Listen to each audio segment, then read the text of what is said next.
interrupted there in my train of thought. But yes, there's way more copies available of magazines than libraries that'll take them. And libraries have problems with things because when I was packing up to head west and I was donating books and stuff, I asked the library what books they would take. And the following things they did not want. They did not want textbooks. They did not want magazines.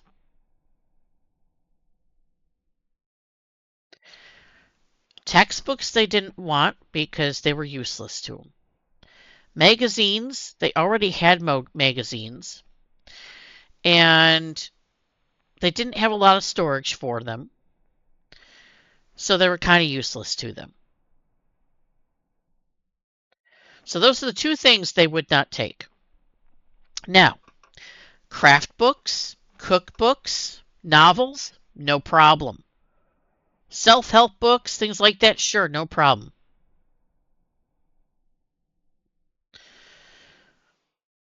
So if it was any kind of book other than a textbook, they would take it.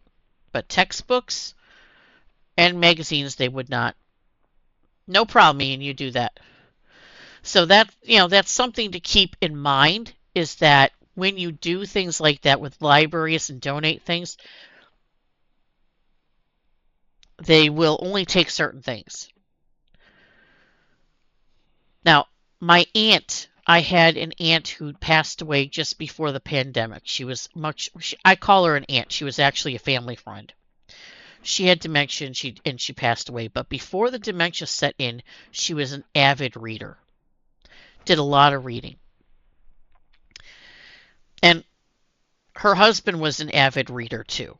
Okay, they both read a lot of books. And when she passed away, her husband, of course, he was already pushing his late 80s, didn't know what to do with all the books that she had. And they were all different novels and stuff that she had bought over time that had been gifted to her, things like that. Okay? So his children came out, looked at them, and said, "Why don't you ask if one of the libraries wants them? They're all novels." They called the local library, which was um, literally just a walk down the road from them. Okay? It wasn't that far away. And they asked them, "Hey, will you take these novels?" There's probably, I think they said that it came out to like a couple hundred novels. Some of them were paperback, some were hardcover. Some were like 20, 30 years old or more. It's quite a few of them. And, they listed some of the titles, and the library was like, "Well, we could take them and resell them in our book sale," because they would hold a book sale every year to raise funds for the library. "Or we can take them, but there's no chance that we're actually going to be able to use them. And if we can't use them and we can't sell them, then they're going to end up in the trash." So they called a used bookstore, and the used bookstore said, "We'll take them." So that's what they ended up doing. They ended up taking him off to the used bookstore. The used bookstore was happy as a clam to have everything.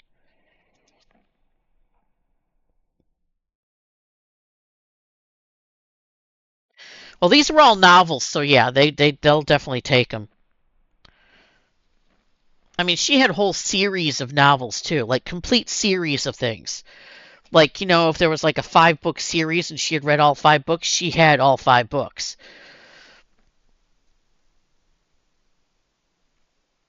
So, somebody would find that very nice to have. And my thread knotted up or something here. Yep, that's exactly what it did.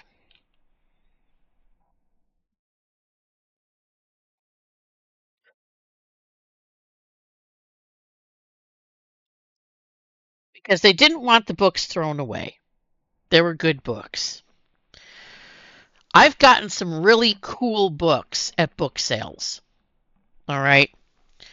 And so here's one of the things that happened back when I was in college. Penguin Book Publishing Company, okay, had something go on where they had massive numbers of paperback books that they couldn't sell. And they were